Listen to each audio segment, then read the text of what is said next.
इंसान सुबह को मुसलमान होगा लेकिन शाम होते होते वो काफिर हो जाएगा, और शाम को वो मोमिन होगा लेकिन सुबह होते होते वो काफिर हो जाएगा। फितने इतने हैं कि सुबह फजर की नमाज पढ़ा होगा, कुरान की तिलावत किया होगा, लेकिन इलेक्शन में खड़ा है, उसको प्रधानी का चुनाव लड़ना है, उसे गांव का मुखिया बनना है, उसको गैर मुस्लिमों के वोट भी लेना है।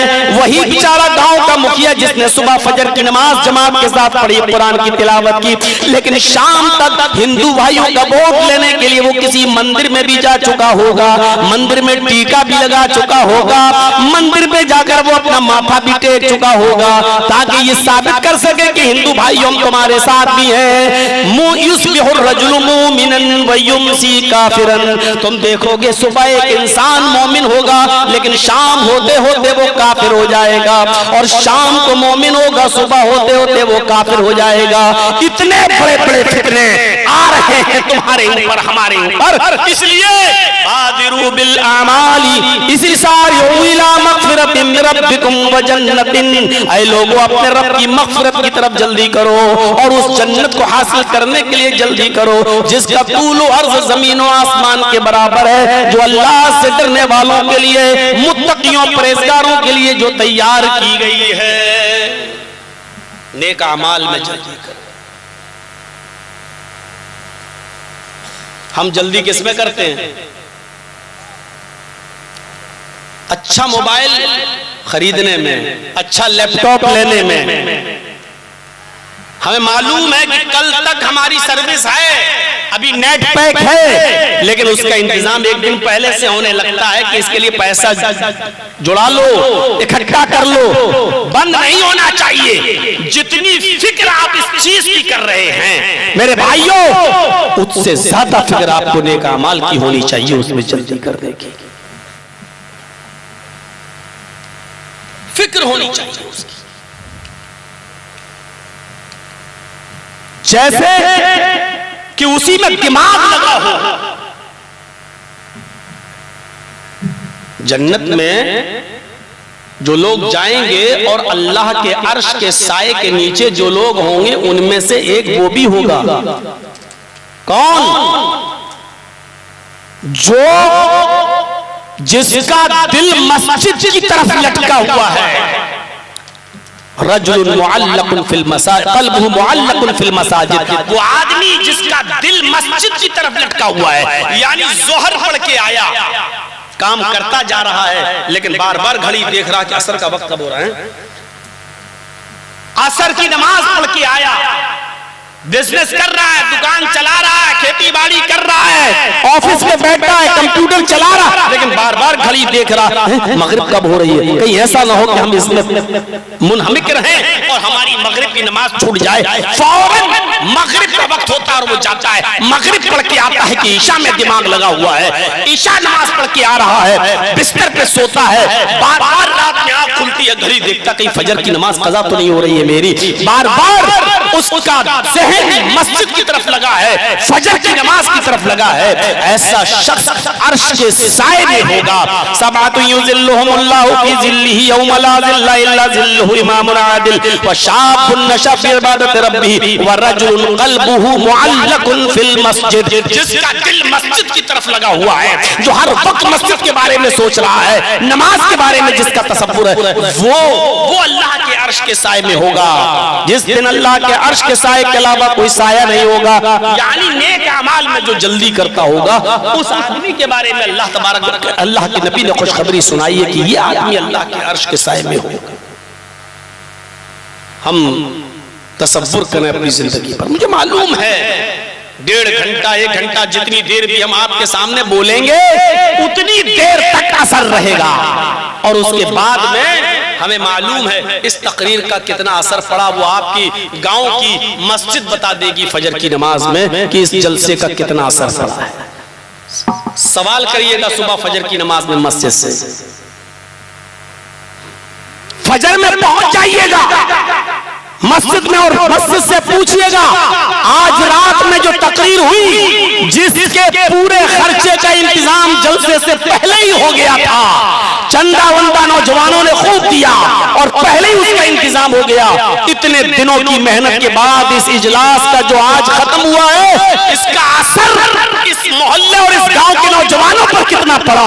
आए मस्जिद बताओ, फजर की नमाज में मस्जिद के अंदर आने वाले 10, 15, 20 नौजवान आपको जवाब दे देंगे कि कुछ नहीं, ऊपर से कपड़ा है, कुर्ता उठा के देखो तो नीचे चड्डी भी नहीं है, खाली है अमल के मैदान में, ये कोरे हैं, नंगे हैं। ये सुबह फजर की नमाज आपको बता देगी, मस्जिद आपको बता देगी, ये मस्जिद चीख कर आपको जवाब देगी और आपके कान के पर्दे फट जाएंगे। सुनिएगा इस मस्जिद का जवाब। सुबह मस्जिद तो बना ली शब भर में ईमान की हरारत वालों ने, मन अपना पुराना पापी रहा, बरसों में नमाजी बन न सके। ये पूछिएगा सवाल करके। और अफसोस तो ये बात तब होता है जब ये सब सुनने के बाद लोग दांत चीर के हंसते हैं। अफसोस तब होता है कि कितनी बेगैरती आज हमारे मुआशरे में छा गई है कि बजाय अफसोस करने के, बजाय रोने के, बजाय कलेजा फटने के और दिल पर गम के पहाड़ टूटने के, हम दांत चीर के कहते हैं कि हवा साहब वाकई बात तो ऐसे। जलसे किस लिए कराए जाते हैं? ताकि एक इनकलाब आए। ये जलसा आज 12 बजे खत्म हो जाना चाहिए था, लेकिन 12 बजे टाइम मिल रहा है। कहा गया मौलाना साहब नहीं, आज हमारे चंदे का जलसा ही नहीं है, किसी मदरसे का चंदा है ही नहीं। हमने कहा चंदे वाले तो 3 घंटे का टाइम बर्बाद कर देते हैं। नहीं, आपको 10 बजे टाइम मिल जाएगा, 12 बजे तक तो जलसा खत्म हो जाएगा। आप क्या समझते हैं इस तरीके से आप जो प्रोग्राम लेते हैं तो क्या आपको सवाब मिलेगा? इस तरीके की लफाजी करके आप प्रोग्राम की डेट लेते हैं और कटियार से चलते वक्त आप ये कहते हैं कि चलिए साहब आज जल्दी प्रोग्राम खत्म हो जाएगा। आपको जल्दी चलना है और फिर आप वही टाइम देते हैं जो और देते हैं लोग, तो फिर सोचने वाली बात है हमें और आपको। 1:30 बजे जलसा खत्म होगा, 2 बजे जलसा खत्म होगा। जो आदमी बिस्तर पे जाएगा, लेटेगा, यकीन मानिए फजर में नहीं उठ पाएगा। और 12 बजे से लेकर कोई आदमी इतना बड़ा जनरेटर नहीं है और जिन्नात नहीं है जो 4 बजे तक आपके सामने बोलता रहेगा। और बेगैरती हमारी और हमारे समाज की यह है कि मौलाना जर्जीस की तकरीर के बाद फिर सऊदिया के इमाम हरम को भी बुला लो तो आप सुनने के लिए तैयार नहीं है और बैठने के लिए तैयार नहीं है यहाँ पर, क्योंकि आप जलसा सुनते ही नहीं है, आप मौलाना को सुनते ही नहीं है, आप कुरान हदीस सुनते ही नहीं है। आपको सिर्फ जर्जीस को सुनना है। आपको कुरान हदीस से कहाँ सरोकार है, कुरान हदीस से कहाँ। ये लड़का जो मदीना यूनिवर्सिटी में पढ़ता है, बताइए उसको 10 मिनट का टाइम, आपके इलाके का लड़का 10 मिनट का टाइम, मदीना यूनिवर्सिटी में पढ़ने वाले बच्चे को जिसकी हौसला अफजाई की जरूरत थी, आपको 15 मिनट का टाइम, और गवैयों को आप 2 घंटे का टाइम और 3 घंटे का टाइम, लच्छेदार तकीना करने वाले को आप 2 घंटे का टाइम। अरे कौम के लोगों, चुल्लू भर पानी में डूब के मर मिटो। यह है तुम्हारा ज़मीर जो कुरान की आयतें पढ़ के तकरीरें कर रहा है, हदीसें पढ़ के सुना रहा, उसको सुनने के लिए तुम तैयार नहीं हो। और तुम सोचते हो कि हम जलसा कर रहे हैं, तुम सोच रहे हो कि हम बहुत बड़ा काम कर रहे हैं, तुम सिर्फ अपने जहनों की अय्याशी कर रहे हो, सिर्फ अपनी रातों को बर्बाद कर रहे हो। रब्बे काबा की कसम, जर्रा बराबर सवाब नहीं मिलेगा, 1 रुपए का सवाब नहीं मिलेगा। ये ज़हनी अय्याशियों के सामान बंद कीजिए, ये ज़हनी अय्याशियों के, ये ज़हनों की जिनाकारी के दरवाजे बंद कीजिए। आप सही बात है, आपको बुरी लगेगी, आपको इस बच्चे की हौसला अफजाई की जरूरत थी, इसको 1 घंटे का टाइम मिलता कम से कम, आप उसको दे रहे हैं 10। हमारे इलाके का है, हमारे इलाके का है। ये कोई लैला मजनू की कहानी नहीं सुना रहा था आपके सामने, ये कुरान और हदीस का दर्द बयान कर रहा था आपके सामने, जिसको आप टाइम देंगे 10 मिनट का, पर्ची दिखाई जाएगी, आपका टाइम खत्म हो गया। जरा सोचो, जो मदीना यूनिवर्सिटी में बच्चा पढ़ रहा हो, वो आपके इलाके का कितना ज़हीन बच्चा होगा, जो कितने अच्छे नंबर लाया होगा तब उसको एडमिशन मिला होगा। ऐसे काबिल बच्चे को आप 10 मिनट का टाइम देके उसके हौसले तोड़े, और वो बेचारे जो गा गा के चंदा करें और आपको लफाजी सुनाएं, 1000 रुपए चंदा दे, बड़ा नारा, नारे तकबीर।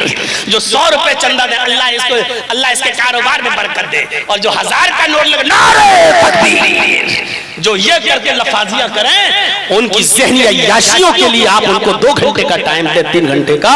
ये कौम मर चुकी है, आईसीयू पर लेटी हुई है। कब डॉक्टर आईसीयू का वो नाक का वो ऑक्सीजन हटाया और इसकी रूह निकल गई। ये तो वेंटिलेटर पर पड़ी हुई कौम है, जो डॉक्टर कह चुका है जब तक वेंटिलेटर पे है तब तक जिंदा, वेंटिलेटर हटाओगे ये मर गए। ये तो मुर्दा कौम है, मुर्दा। जर्जीस आज कब्रिस्तान के मुर्दों को समझाने आया है। ये बेहिस कौम के सामने चीख रहा है, मुझे मालूम है कि मेरी तकरीर का हशर क्या हो।